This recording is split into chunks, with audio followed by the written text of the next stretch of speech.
Hey hello டபுள்பெரி சுதந்திரா இன்னைக்கு நம்ம என்ன பார்க்க போகிறோம்னா without wars episode 17 last episode போய் பார்க்கலைன்னா போய் பார்த்துட்டு வந்துடுங்கடா. ரொம்ப சீரியஸாக போயிட்டுருக்கு, ஒன்றுமே மிஸ் பண்ணாமல் பாருங்கள். சரி வாங்க அப்படியே ஸ்டோரிக்குள்ளே போயிடலாம். லாஸ்ட் எபிசோடில் பார்த்தது என்னென்னா, நீங்கள் அப்படியே தலை குனிஞ்சு நின்றுட்டு இருந்திருப்பீங்க. நீங்கள் உங்ககிட்ட பேசிகிட்டு இருந்திருப்பீங்க. உங்களுக்கு அவ்வளோ ஒரு கன்ஃபியூஷன். அதே மாதிரி தான் ஜெமனுக்கு சில விஷயம் புரியாததெல்லாம் இப்போ தான் அவருக்கு புரியுது. அதோட அவர் இன்னும் பக்கத்தில் தான் நின்றுட்டுருக்காரு. அவர் இன்னும் எதுவுமே செய்யலைன்றது தான் உங்களுக்கு இருக்கிறதுலே பெரிய கஷ்டமாக இருக்குது. ரிங்ஸ் எல்லாமே எக்ஸ்சேஞ்ச் கூட பண்ணியாச்சு. அதோட ஜங்குக்கும் என்ன மன்னிச்சிடுவான் என்னமா, ஆனால் இவ்வளோ சீக்கிரம் நான் பண்ண விரும்பலை தான். உனக்கே தெரியும், எங்கள் அக்கா ரொம்ப பிடிவாதக்காரி. சொன்னால் பண்ணிடணும், இல்லைன்னா கேட்க மாட்டாங்க. உனக்கே தெரியும், உன்னோட அம்மா தான்.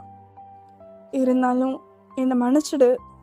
நான் 4 வருஷம் டோக்கியோ போகிறதுனால தான் இது எல்லாமே நடக்குது அப்படின்னு சொல்லிட்டு அவர் உங்ககிட்ட பேசவும், அதோட நீங்கள் அவரோட பக்கத்தில் தான் உட்காந்துட்டு இருக்கீங்க. நீங்களும் தலையாட்டிட்டு, அச்சோ மாமா அதுக்கெல்லாம் ஏன் அப்படி சொல்லிட்டு இருக்கீங்க? பரவாயில்ல, என்னதான் இருந்தாலும் ஒரு நாள் நம்ம 2 பேரும் பண்ணி தானே ஆகணும் அப்படின்னு சொல்லிட்டு நீங்கள் சொல்கிறீங்க.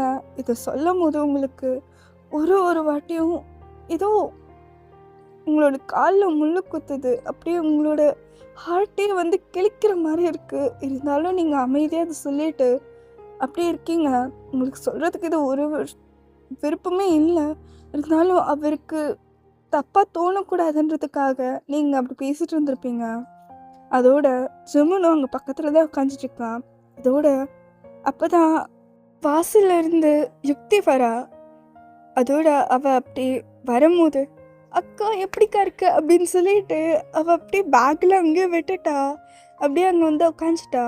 அதோட நீங்கள் அச்சோ என்ன ஒரு மிஞ்சி போனால் 5 மாதம் இருக்குமா, அது கூட நம்ம ஒரு 2 வாரத்துக்கு முன்னாடி மீட் பண்ணியிருப்போமா, நான் வந்தேனே உன் இடத்துல அப்படின்னு சொல்லிட்டு கேட்கவும், அதோட அவளும் அதெல்லாம் இருக்கட்டும், இருந்தாலும் நம்ம வீட்டில் நீங்கள் இப்படி இருக்கிறது நல்லா இருக்குல்ல, அங்கேயாச்சு ரொம்ப நாளாச்சு. ஜெமனை பார்க்க கிடைக்க போகிறேன், எங்கள் ஒரு பிரச்சனை இல்லை, எங்கள் அக்காவை பார்க்கல அப்படின்னு சொல்லிட்டு அப்படியே உங்களோட சீக்ஸை பிடிச்சிட்டு சொல்கிறா. அதோட நீங்கள் இதுக்கு ஏண்டி இப்படி பண்ணிட்டுருக்க, சரி வா உட்காரு சாப்பிட்லாமா அப்படின்னு சொல்லிட்டு சொல்லவும், ஜெமனும் இதெல்லாம் பார்க்குறான். அவனுக்கு ஒரு நிமிஷம் நீங்கள் அவர் யுக்தி நீங்கள் 3 பேரும் ஒரு வீட்டில் தனியாக இதே மாதிரி சிரிச்சுட்டு இருக்கிறது அவர் ஒரு வாட்டி இமேஜின் பண்ணி பார்க்குறாரு. அவர் அப்படி தனக்கூட பேசிக்கிறாரு. நான் இருக்கேன் பாரு, அந்த லெட்டரை மட்டும் முன்னாடி படிக்கிறதுக்கு என்னடா உனக்கு ஜெமின் அப்படின்னு சொல்லிட்டு அவன்கிட்ட கோபமாக அவன்கிட்ட பேசிக்கிறான். இதில் மட்டும் அப்போவே நடந்துருந்துச்சுன்னா ஏதாவது பண்ணியிருப்பில்ல. சே, இப்போ அவளுக்கு என்கேஜ்மெண்ட் கூட ஆச்சு. இப்போ அவகிட்ட போகலான்னு சொன்னேன். இப்போ நான் எந்த முகத்தை வச்சு காமிச்சிட்டு போகலான்னு சொல்கிறது? ஜெமின் இழந்துட்டடா நீ அவளை அப்படின்ற ஒரு மனநிலையிலே அவர் அப்படியே அவர்கிட்ட பேசிட்டு அவர் அப்படியே தலை குனிஞ்சு தான் இருக்காரு. அதோட இது உங்களோட அம்மா பார்த்துட்டு, ஜெமின்பா என்னாச்சு, அமைதியாகவே இருக்க அப்படின்னு சொல்லிட்டு சொல்லவும், அச்சோ அம்மா அது எதுவும் இல்லைம்மா, ஏதோ கொஞ்சம் ரொம்ப தலைவலிக்குது, நான் கொஞ்ச நேரம் வெளியில் போயிட்டு வரட்டுமா அப்படின்னு சொல்லிட்டு அவர் கேட்கவும், அதோட உங்களோட அம்மாவும், என்னப்பா இதில் எங்ககிட்ட கேட்டால் எப்படி, நீயே போயிட்டு வா பரவாயில்ல அப்படின்னு சொல்லிட்டு சொல்லவும், அதோட அவர் எஞ்சிக்கிறாரு. எஞ்சிக்கும் போது அப்படியே உங்களை ஒரு கனால் பார்த்துட்டு தான் போகிறாரு. ஒரு மன்னிப்பு கூட சொல்கிறதுக்கு உனக்கு தகுதி இல்லை ஜெமின் அப்படின்னு சொல்லிட்டு அவர்கிட்ட பேசிட்டு அப்படியே வெளியில் போகிறாரு. அவரோட பாக்கெட்டில் சாவி இருக்குது, ஃபோனு எடுத்துக்கல, அங்கே தான் விட்டு போனார். அதோட நீங்கள் அதை பார்த்துட்டு, ஜமன், உங்களோட ஃபோன் அப்படின்னு சொல்லிட்டு நீங்கள் சொல்லவும் அந்த உங்களோட வார்த்தை ரொம்ப டிஸ்டண்ட்டாக இருக்கிற மாதிரி ஃபீல் பண்ணுறாரு அவர். அதோட தேங்க்ஸ் அப்படின்னு சொல்லிட்டு அவர் போயிடுறாரு. அது உங்களுக்கு மட்டும்தான் கேட்டிருக்கோம். அதோட நீங்கள் ஏன் ஜமன், இப்போ கூட எனக்கு விருப்பமே இல்லை, இப்போ கூட வான்னு சொல்லல நான் வந்திருப்பேன்ல அப்படின்னு சொல்லிட்டு ஒரு பார்வையால் பார்க்குறீங்க. அது அவர் உங்களை பார்க்கவே இல்லை. அவருக்கு ரொம்ப ஒரு மாதிரி இருக்கிறதுனால அவர் தரையே பார்த்துட்டு போயிட்டுருக்காரு. அதோட யுக்தியும் என்ன ஆச்சு எங்கள் அண்ணனுக்கு அப்படின்னு சொல்லிட்டு சொல்லவும், நீ முதல்ல வந்து சாப்பிட்டு நம்ம 2 பேரும் பேசலாம், ஓகேவா அப்படின்னு சொல்லிட்டு சொல்லவும், அதோட நீங்கள் ஜங்குண்ட பார்க்குறீங்க. என்னவா என்ன பார்த்துட்டு இருக்க? நீ என்ன பண்ணணும்னு விரும்புறியோ அப்படியே பண்ணு. எனக்கு என்கேஜ்மெண்ட் ஆயிடுச்சு, ஐயோ இவர் சாப்பிட்டாம இதெல்லாம் தேவையில்லை, ஓகேவா அப்படின்னு சொல்லிட்டு சொல்லவும், ஓ சரிங்க மாமா அப்படின்னு சொல்லிட்டு நினச்சி போகிறீங்க. அப்படி யுக்தியும் பின்னாடியே, அக்கா என்னாச்சு, அவன் அவன் அப்படிலாம் நடக்கிறவன் கிடையாது அப்படின்னு சொல்லிட்டு கேட்கவும், அதோட நீங்கள் இன்னும் கொஞ்சம் நேரத்துக்கு முன்னாடி வந்திருக்கணும், கால் பண்ணாங்க தானே உனக்கு அப்படின்னு சொல்லிட்டு கேட்கவும், அதோட அவளும் ஆமாம் கால் பண்ணாங்க, வர சொன்னாங்க, அங்கேருந்து வரதுக்கு கொஞ்சம் லேட் ஆகிடுச்சு டிராஃபிக்னால, ஆனால் ஏன் கூப்பிட்டாங்க எனக்கு எதுவும் புரியல அப்படின்னு சொல்லிட்டு சொல்லவும், அதோட நீங்கள் அது அது வேறு எதுவும் இல்லை யுக்தி, எனக்கு எனக்கு என்கேஜ்மெண்ட் நடந்துருச்சு அப்படின்னு சொல்லிட்டு சொல்லவும், அதோட உங்களுக்கு என்கேஜ்மெண்ட் நடந்துடுச்சு புரியலக்கா என்ன பேசிகிட்டு இருக்கீங்க அப்படின்னு சொல்லிட்டு சொல்லவும், அதோட நீங்கள் எனக்கும் சேகே மாமாக்கும் பேசி வச்சுருந்தாங்க, மாமா 4 வருஷம் டோக்கியோ போகணுன்றதுக்காக பண்ணி வச்சுட்டாங்க, கூட கூட பிரச்சனையும் இருந்துச்சு. அந்த பிரச்சனையும் இப்போ இருக்கிறதுக்கும் ரெண்டுமே சரியாக போச்சு.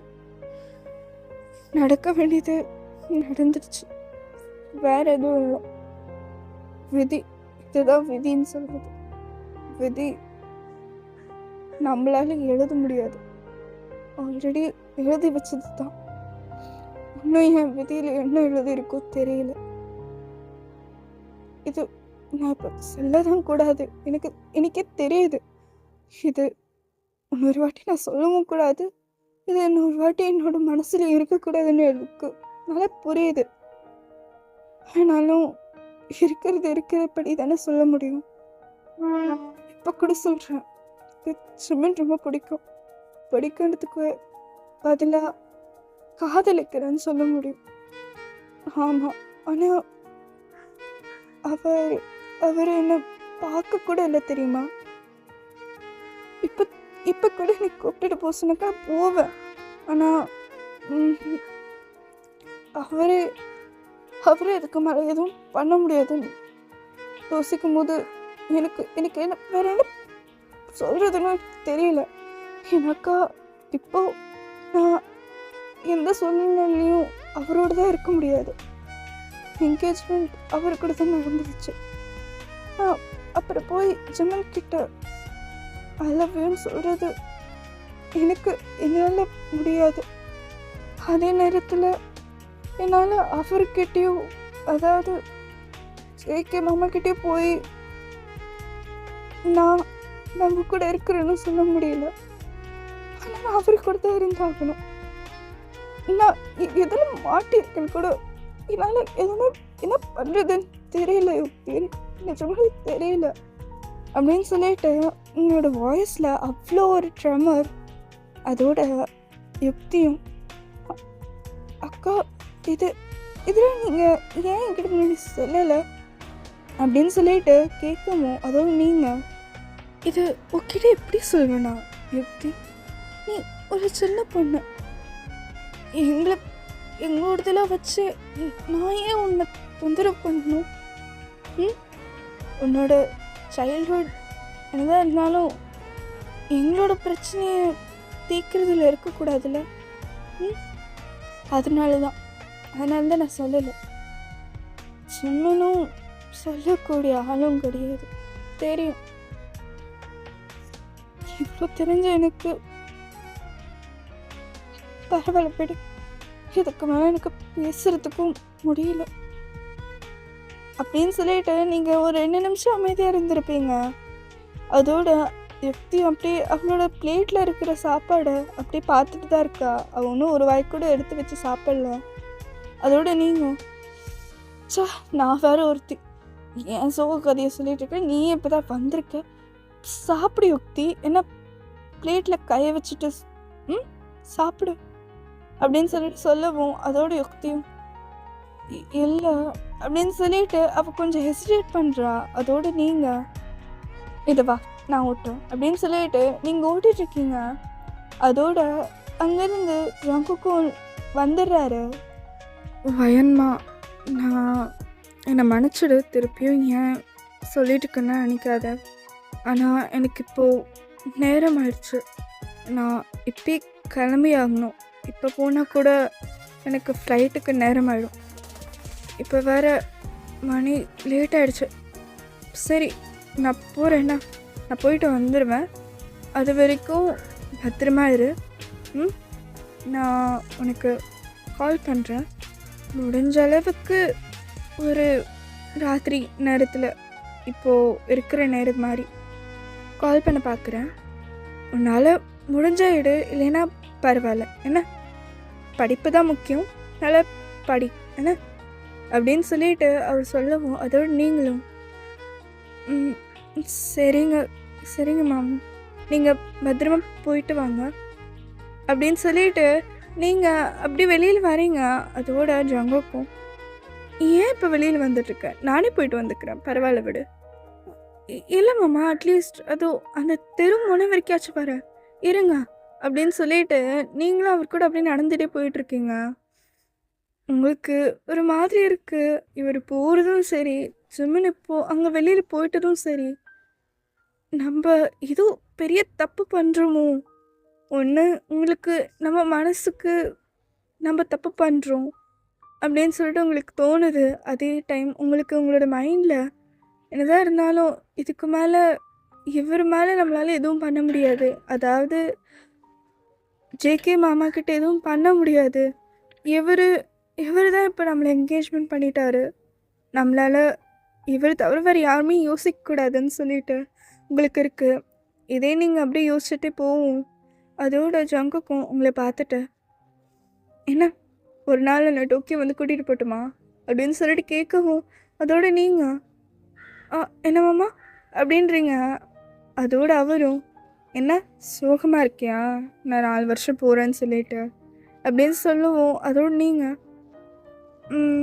ஆமாம் மாமா, இப்போ வேறு உடனே போகிறீங்களா, அதுதான் பரவாயில்ல, நீங்கள் தான் கால் பண்ணுறீங்கன்னு சொன்னீங்கள, அதே பரவாயில்ல, நான் பார்த்துப்பேன் அப்படின்னு சொல்லிட்டு நீங்கள் சொல்கிறீங்க. அதோட அந்த முனை வரைக்கும் வந்தாச்சு. அதோட அவர் கேபில் ஏறிட்டு சரியா வாயன், நான் போயிட்டு வரேன் அப்படின்னு சொல்லிட்டு உங்களோட கையை பிடிச்சிட்டு சொல்கிறாரு. அதோடு நீங்கள் பத்திரமா போயிட்டு வாங்க மாமா அப்படின்னு சொல்லிட்டு சொல்கிறீங்க. அதோட கேப் போகிற வரைக்கும் அவரும் கையாட்டிகிட்டே போகிறாரு. அதோடு நீங்களும் கையாட்டுறீங்க. அதுக்கப்புறமா அப்படி நீங்கள் ஜிம்மனை பார்க்குறீங்க. ஜிம்மனை பார்த்துட்டு நீங்கள் அப்படி திரும்பிடுறீங்க. அவரும் பின்னாடி அப்படியே ஓடி வராரு. வயன் தங்கம் இருடி, ஒரு நிமிஷம் இருடி அப்படின்னு சொல்லிட்டு அவர் அப்படி ஓடி வராரு. அதோடு நீங்கள் திரும்பி பார்த்துட்டு என்ன அப்படின்னு கேட்குறீங்க. அதோட அவரும் நம்ம போகலான்னு சொன்னல, போகலாமா, ஒரே ஒரு வாட்டி, இன்னொரு வாட்டி எனக்கு கேட்குறதுக்கு அருகதி இல்லை, எனக்கு தெரியும், இந்த ஒரே ஒரு வாட்டி அப்படின்னு சொல்லிட்டு சொல்லவும் அதோட நீங்கள் அவரை கண்ணை பார்க்குறீங்க. அதோட அவரும் அப்படி உங்களை பார்க்குறாரு. ஒரே ஒரு வாட்டி தாங்க, என்னை மன்னிச்சிடு, ஒரே ஒரு வாட்டி ஒரு வாட்டி கேளு அப்படின்னு சொல்லிட்டு சொல்லவும் அதோட நீங்கள் ஏச்சுமன் எதுக்கு வரணும்? இப்போ இப்போ என்னால் எப்படி வர முடியும்? ஏன் என்ன இப்ப நீ கூப்பிடுற அப்படின்னு சொல்லிட்டு கேட்கவும் அதோட ஜெர்மன், நான் நான் இப்போ ஒரு நிமிஷத்துக்கு முன்னாடி சொன்னது தான் திருப்பியும் சொல்கிறேன். ஒரே ஒரு வாட்டி என் கூட வா. நான் இன்னைக்கு நிறைய விஷயம் சொல்லணும்னு நினச்சேன், சொல்ல முடியல. இப்பயாச்சும் சொல்கிறதுக்கு இதுக்கப்புறமா எனக்கு சொல்கிறதுக்கும் நேரம் கிடைக்குமான்னு தெரியல. இது ஏதோ ரொம்ப லேட் ஆயிடுச்சோன்னு தோணுது.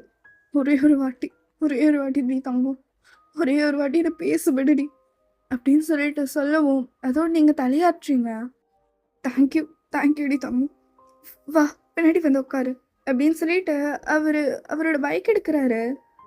தங்கும் வாடி பின்னாடி வந்து உட்காரு அப்படின்னு சொல்லிட்டு அவர் சொல்கிறாரு. அதோடு நீங்கள் அவரோட ஷோல்டரை பிடிச்சிட்டு மேலே ஏறுறீங்க. அவருக்கு அப்படி சில டைம்ஸ் நீங்கள் வெளியில் போவீங்க, அப்போலாம் எப்படி பேசிட்டு போனீங்களோ அதெல்லாம் அவருக்கு ஞாபகம் வருது. ஒரு குட்டி ஃப்ளாஷ்பேக். நீங்களும் ஜெமினும் ஃபர்ஸ்ட் டைம் போயிருப்பீங்க, ஸ்கூலில் தவிர வீட்டை தவிர ஃபர்ஸ்ட் டைம் ஒரு பீச் மாதிரி ஒரு இடத்துக்கு கூட்டிகிட்டு போயிருந்திருப்பாரு. அது ஒரு சர்ப்ரைஸ் தான் ஸ்டார்ட் ஆச்சு. முதல்ல எப்படி போச்சுன்னா, அயன் நாம் 2 பேரும் வெளியில் போகலாமா அப்படின்னு சொல்லிட்டு சொல்லவும் அதோட நீங்கள் செம்மையாக போர் அடிக்குது, கரெக்டு தான் போகலாமா, இவங்க வேற இந்த லாஸ்ட் லெக்சரில் விட மாட்டாங்க ஜெமன், பரவாயில்ல விடு அப்படின்னு சொல்லிட்டு நீங்கள் உட்காந்துட்டு இருந்திருப்பீங்க. அதுக்கப்புறமா உங்களுக்கு ஒரு ஞாபகம் வருது, ஐயோ கிளாஸஸ்லாம் இருக்குது, இன்னைக்கு வேற போக முடியாது. இன்னைக்குன்னு பார்த்து எத்தனை கிளாஸஸ் இருக்குது தெரியுமா? ஒன்று வேற நான் கொரியன் கிளாஸஸ் போகணும். அதுக்கப்புறமா நான் ஒரு நிமிஷம் என்னோட புக்கை எங்கே காணும் அப்படின்னு சொல்லிட்டு நீங்கள் தேடவும் அவர் அந்த புக்கு கொடுத்துட்டு, என்ன இந்த ஸ்டோரி புக்கு தானே தேடியிருந்தேன்? ஆமாம், உனக்கு எப்படி தெரியும் அப்படின்னு சொல்லிட்டு சொல்லவும், பார்த்தேன், ரொம்ப உன்னிப்பாக காமிச்சிட்டு இருந்தேன் புக்கில், என்னதான் உன்னோட அட்டென்ஷன் பிடிச்சிருக்கு அப்படின்னு பார்க்குறதுக்கு போனாக்கா இந்த புக் கிடச்சிது. பரவாயில்ல, உனக்கு இங்கிலீஷ் நான் ரொம்ப பிடிக்கும் போல் அப்படின்னு சொல்லிட்டு சொல்லவும், அது மட்டும் இல்லைன்னா என்னால் யாருக்கிட்டையுமே பேசியிருக்கவே முடியாது, கூட எனக்கு இங்கிலீஷில் கம்ஃபர்டபுளாக தான் இருக்குது அப்படின்னு சொல்லிட்டு நீங்கள் அந்த புக்கை பிடிங்கிடுறீங்க அவர்கிட்டேருந்து.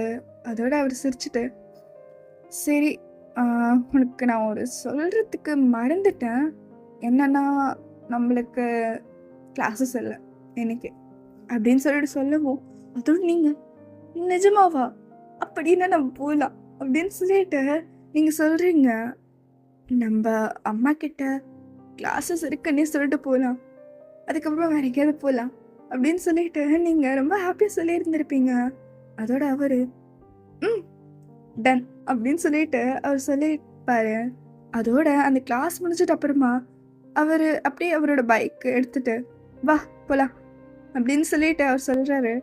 நீங்கள் அப்படி உக்காந்துட்டு எடு போகலாம் அப்படின்னு சொல்லியிருப்பீங்க. அப்படி வண்டி நேராக போய் ஒரு பீச்சில் தான் போகுது. போகிற வழியெல்லாம் நீங்கள் உங்களோட கதையில் சொல்லிட்டு இருந்திருப்பீங்க, சின்ன வயசில் நீங்கள் என்ன பண்ணிட்டு இருந்தீங்க, உங்களுக்கு எப்படி இந்த புக்கெல்லாம் பிடிக்க ஆரம்பிச்சது அப்படின்னு சொல்லிட்டு சொல்லியிருந்திருப்பீங்க. அவரும் ஒன்றுமே இன்ட்ரெஸ்ட் இல்லை அப்படின்ற ஒரு எக்ஸ்ப்ரெஷனோ இல்லை பேசுகிறதா இருக்கட்டும் அந்த மாதிரி எதுவுமே பண்ணல. அவருக்கு புக்ஸ்னால் அவ்வளோக்கா பிடிக்காது, ஆனால் நீங்கள் பேசுகிற விதத்தில் அவருக்கே ஒரு மாதிரி பிடிச்சிருச்சு. அதோட அவர், நீ இந்த மாதிரி பேசினேன்னா வச்சுக்கோ, நான் நிறைய சொன்ன போலக்கா நிறைய புக்கு படிக்க ஆரம்பிச்சிடுவேன், அப்புறம் இந்த மாதிரி படிப்பாளியாக ஆகிடுவேன் அப்படின்னு சொல்லிட்டு அவர் சொல்லியிருந்திருப்பாரு. அப்படி நீங்கள் 2 பேரும் பீச்சில் போய் உட்காடுறீங்க. அங்கே ஒரு காட்டன் கேண்டி விற்கிறவங்க இருந்திருப்பாங்க. அதை பார்த்துட்டு, சுமனா அது அது எனக்கு பிடிக்குமா அப்படின்னு கேட்கவும், ஏன் சாப்பிடணுன்னு தோணுதா அப்படின்னு சொல்லிட்டு கேட்கவும், அதோடு நீங்கள் ஆமாம் ஆனால் உனக்கு பிடிக்குமான்னு தெரியலையே அப்படின்னு சொல்லிட்டு சொல்லவும், அதோட அவர், எனக்கு பிடிச்சதோ பிடிக்கலையோ உண்மையாக சொல்ல போனால் இது வரைக்கும் நான் சாப்பிட்டதில்லை, சரி வா ட்ரை பண்ணலாம் அப்படின்னு சொல்லிட்டு நீங்கள் 2 பேரும் உட்காந்து சாப்பிட்ருந்துருப்பீங்க. ஃப்ளாஷ்பேக் எண்ட் ஆகுது. இப்பயும் அதே பீச்சாண்ட தான் போயிட்டுருக்கீங்க. நீங்கள் அது கண்டுபிடிச்சிடுறீங்க. அதோட நீங்கள் இறங்கிடுறீங்க கரெக்டாக அவர் நிறுத்திட்ட உடனே.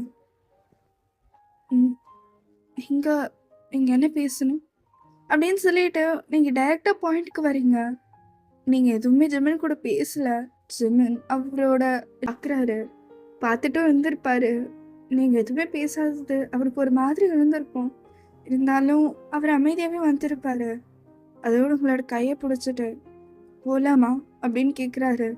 அதோட நீங்கள் போகலாம், முடிஞ்ச அளவுக்கு சீக்கிரமாக சொல்லுங்க அப்படின்னு சொல்லிட்டு நீங்கள் சொல்லியிருப்பீங்க. ஆனால் நீங்கள் அவரோட கண்ணை பார்த்தால பேசல. அந்த ஓஷன் அண்டை தான் பார்த்து பேசியிருந்திருப்பீங்க. அது ஒரு கடல் பகுதி மாதிரி தான். அதோட நடந்து போகிறீங்க. ஜெமின் தான் உங்களோட கையை பிடிச்சிட்டு எடுத்துகிட்டு போயிருப்பாரு. நீங்கள் போய் உட்காருறீங்க. அவர் அப்படி உங்களை ஃபேஸ் பண்ண மாதிரி உட்காந்துட்டு, வயன்மா நான் என்னை மன்னிச்சிடு அப்படின்னு சொல்லிட்டு அவர் ஒரு பெருமூச்சியோடு சொல்கிறாரு. அதோட நீங்கள் நான் என்ன பண்ணுறது ஜெமின்? நான் மன்னிக்காததெல்லாம் இப்போ அதை வச்சு உன்னால் எதுவுமே பண்ண முடியாது. ஏதாவது பண்ணுற விஷயமா இருந்தால் சொல்லு அப்படின்னு சொல்லிட்டு சொல்கிறீங்க. அதோட அவர் தெரியும், நான் எப்படி மாட்டினு உனக்கு தெரியும். நான் அது படிக்கிறது பெரிய தப்பு தான். உனக்கும் சொல்கிறதுக்கு நேரம் இல்லை, ஒத்துக்கிறேன். ஆனால் இப்போ நான் என்ன பண்ணணும்னு சொல்லு தங்கம். நான் பண்ணுறேன், எதுவும் இருந்தாலும் பண்ணுறேன். அதனைக்கிட்ட நல்லா பேசுறேன்.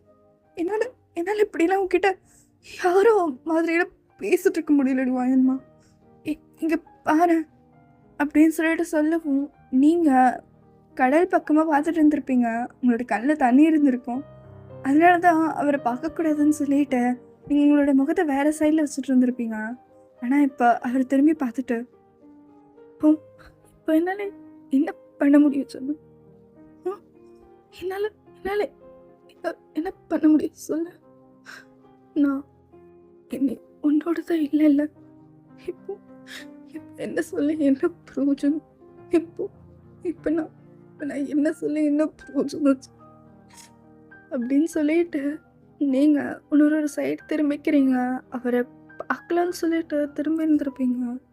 ஆனால் பார்க்க முடியல.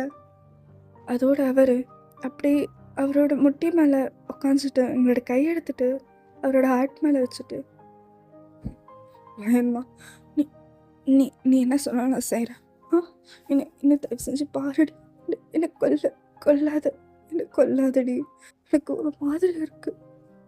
இங்கே பாரு அப்படின்னு சொல்லிட்டு அவர் அப்படியே உங்களோட முகம் திருப்புறாரு. நீங்களும் என்ன அப்படின்னு சொல்லிட்டு அவரை திரும்பி பார்க்குறீங்க. அவர் அப்படியே உங்களோட கண்ணை பார்த்துட்டு, தங்கம் நான் ஒன்று சொல்கிறேன். அது உன்னோட இஷ்டம். நீ வரதானே வா. நான் உன்னை எதுவும் சொல்ல மாட்டேன். என்னோட தப்பு தான். நான் பண்ண தப்புக்கு நீ எதுவும் பண்ண தேவையில்ல. நான் சொல்கிறது மட்டும் கேளுன்னா அப்படின்னு சொல்லிட்டு அவர் அப்படியே உங்களோட கையை பிடிச்சிட்டு சொல்கிறாரு, எனக்கு விருப்பம் இருந்துச்சுன்னா மட்டும் என் கூட வா. இல்லைன்னா வேண்டாம். நீ எல்லாம் இருந்தது அவனை இருப்பேன். ஆனால் உங்களை பைத்தியமாக இருப்பேன். அப்போதான் வேற எனக்கு என்ன சொல்கிறதுன்னு தெரியல. ஆனால் நீ இருந்தேன்னா நான் ரொம்ப சந்தோஷமாக இருப்பேன். அப்படி எனக்கு கொடுப்பனை கிடைக்கலனாலும் பரவாயில்ல.